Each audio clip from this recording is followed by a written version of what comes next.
The transport ship Velkar's Mercy drifted silently through the outer reaches of the Andari's expanse, its hull scarred from decades of war, trade, and survival. Inside its reinforced cargo hold, beneath layers of alloy plating and electromagnetic shielding, Prisoner 7A sat motionless in her containment cell. Her name was Kalethira, or at least it had been before the Coalition stripped her of rank, identity, and purpose. Now she was simply the asset. A weapon. A monster.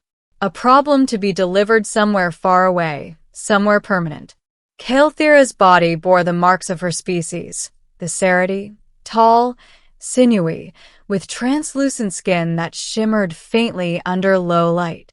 Her 4 eyes glowed dimly as she stared through the containment field, unblinking. She had fought in 3 wars. She had broken armies. She had ended civilizations. And now she waited. Not for rescue. Not for freedom. But for pain. Because pain always came. Footsteps echoed in the corridor beyond her cell. Slow. Measured. Human. Kalethira stiffened, though she didn't move. Humans were relatively new to the galactic stage, but they had already earned a reputation. Unpredictable, emotional, and, when pushed, brutally efficient. The Cerati had underestimated them once. They never made that mistake again. The footsteps stopped outside her containment field. A pause. Then the faint hiss of a door opening. Kalethira turned her head slightly. He was smaller than she expected. Broad-shouldered, yes, but not imposing by Cerati standards. Dark hair, unkempt. A face lined with fatigue rather than cruelty. His uniform was simple, gray, unadorned. No rank markings. Interesting. Prisoner 7A, he said calmly. Can you understand me? Kalethira said nothing. He stepped closer, stopping just outside the energy barrier. I'll take that as a yes. Silence stretched between them. Kalethira studied him, searching for the signs she knew so well. Sadism, fear masked as aggression, the cold detachment of someone preparing to hurt another being. But she saw none of it. That, more than anything, unsettled her. You're quieter than the report suggested, the human continued. That's good. Makes things easier. There it was. Kalethira's muscles tensed. Easier for what? Interrogation? Experimentation? Execution? She had endured all 3 before. She would endure them again. The human reached to his belt and pulled out a small device. Kalethira's eyes narrowed. Here it comes. Pain. But instead of activating the containment field or triggering the neural suppressors embedded in her spine, he pressed a button on the device and set it down on the floor outside the cell. It beeped softly. Then nothing. Kalethira blinked. What are you doing? She finally asked, her voice low and rasping from disuse. The human looked up, meeting her gaze.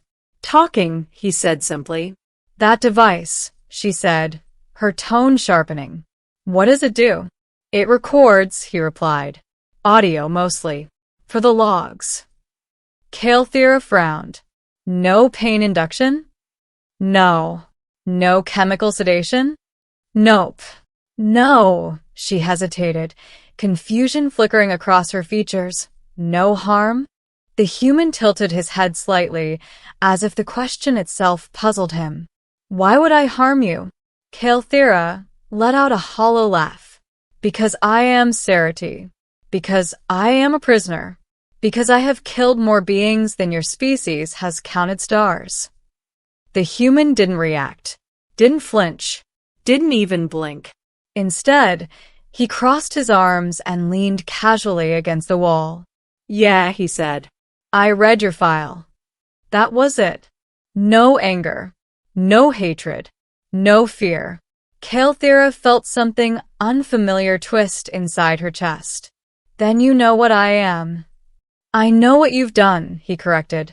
Silence fell again. Kalethira's gaze hardened. And that does not make you want to hurt me? The human exhaled slowly. No, he said. It makes me want to understand you. Hours passed. Or maybe days. Time blurred inside the cargo hold, marked only by the dim cycling of artificial lights. The human, he eventually introduced himself as Elias Carter, returned again and again. And each time, he did the same thing. He talked. No restraints tightened. No shocks fired through her nervous system. No interrogations disguised as conversations. Just questions. At first, Calthera answered nothing. Then, eventually, she answered a little. And then more. Because curiosity, she realized, was more dangerous than pain. Pain she understood. Pain she could resist.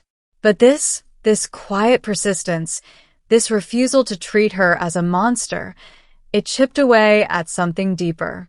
Why did you fight? Elias asked one cycle, sitting cross-legged on the cold metal floor. For survival, Calthera replied automatically. That's what everyone says, he said. But it's never the whole story. Calthera hesitated. Her eyes drifted to the faint glow of the containment field. My people were dying, she said at last. Our world was collapsing. We needed resources, territory, space to breathe. So you took it, Elias said. Yes. And the people who were already there? Calthera's voice hardened. They were obstacles. Elias was quiet for a moment. Then he nodded slowly. Yeah, he said. Humans have done the same thing. Calthera blinked. You admit that so easily? He shrugged. History's messy. We don't pretend otherwise. That answer unsettled her more than any threat ever could. On the 10th cycle, something changed. Calthera felt it before she saw it. The subtle shift in the ship's hum, the faint tremor through the deck plating. She rose to her feet, her instincts flaring. Something is wrong, she said. Elias looked up sharply. You feel that? Yes. Before he could respond, alarms blared throughout the ship. A harsh, piercing wail. Warning. Hull breach detected. Multiple hostile signatures inbound. Elias cursed under his breath and sprang to his feet. Stay here, he said, already moving toward the exit. Calthera let out a sharp, humorless laugh. Where else would I go? He hesitated for a fraction of a second. Then he ran. The sounds of battle echoed through the corridors, gunfire, explosions, the metallic scream of tearing hull plates. Calthera paced inside her cell, every instinct screaming at her to act, to fight, to survive. But she was trapped, powerless, helpless. The irony was not lost on her. Minutes stretched into an eternity. Then, suddenly, the containment field flickered. Once, twice, and then it dropped. Calthera froze. Free. She was free. Her muscles coiled, ready to move, to hunt, to escape. But she stopped, because she heard something else. Footsteps. Unsteady. Dragging. Elias stumbled into view, blood staining his uniform, one arm hanging uselessly at his side. He looked up, meeting her gaze. For a moment, neither of them spoke. You should run, he said weakly. Calthera tilted her head. You released me. He shook his head. System failure. Not me. She stepped out of the cell, her movements fluid, predatory. Elias didn't raise a weapon. Didn't even try. You're not going to stop me? She asked. He let out a faint, tired laugh. With what? Harsh language. Calthera studied him. This was the moment she had imagined countless times. Freedom, revenge, survival, all within her grasp. She could kill him, easily, quickly. He wouldn't even resist. He expected it. She could see it in his eyes, not fear, but acceptance. As if he had already decided that this was how it would end. Why? She asked suddenly. Elias frowned. Why what? Why did you not hurt me? She demanded. Why did you speak to me as if I were something more than what I am? Elias met her gaze. Because you are, he said simply. Kael'thera's breath caught. No, she said. I am a weapon. A destroyer. You're a person, he interrupted. Silence. Heavy. Unyielding. Kael'thera felt something crack inside her. Something she hadn't felt in a very long time. And now, Elias continued, his voice growing weaker. You have a choice. He gestured weakly toward the corridor. Run. Fight. Kill me if you want. I'm not going to stop you. Kael'thera stared at him, at the human who had every reason to hate her, every reason to hurt her, and yet didn't. Her claws flexed. Her mind raced. Her instinct screamed. And then, she made a choice. Kael'thera stepped past him, not toward the escape routes, but toward the sound of battle. Elias blinked in confusion. What are you doing? He asked. She didn't look back. Surviving, she said. The boarding party was well armed, efficient, brutal.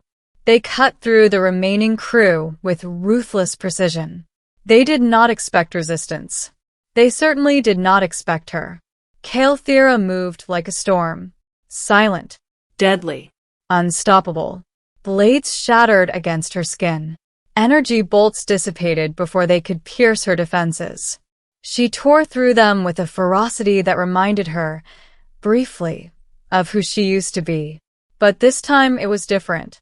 This time, she wasn't fighting for conquest, or for survival alone. She was fighting for something she didn't fully understand. Something the human had given her. A choice. When the last of the boarders fell, the ship was quiet once more.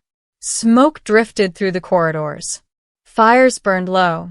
And in the cargo hold, Elias Carter lay where she had left him, barely conscious. Kael'thera approached slowly. He looked up as she knelt beside him. You didn't run, he murmured. No, she said. Why? Kael'thera considered the question. Then she reached out, her hand, once a weapon of war, hovering uncertainly before gently resting against his. A strange gesture, awkward, unfamiliar. Because you did not hurt me, she said. Elias smiled faintly. Yeah, he whispered. Turns out that matters. Kael'thera tightened her grip slightly. For the first time in her long, violent life, she understood. Pain had shaped her. War had defined her. But kindness had changed her. Ending. Rescue ships arrived hours later. They found a shattered vessel, a decimated boarding force, and an impossible sight.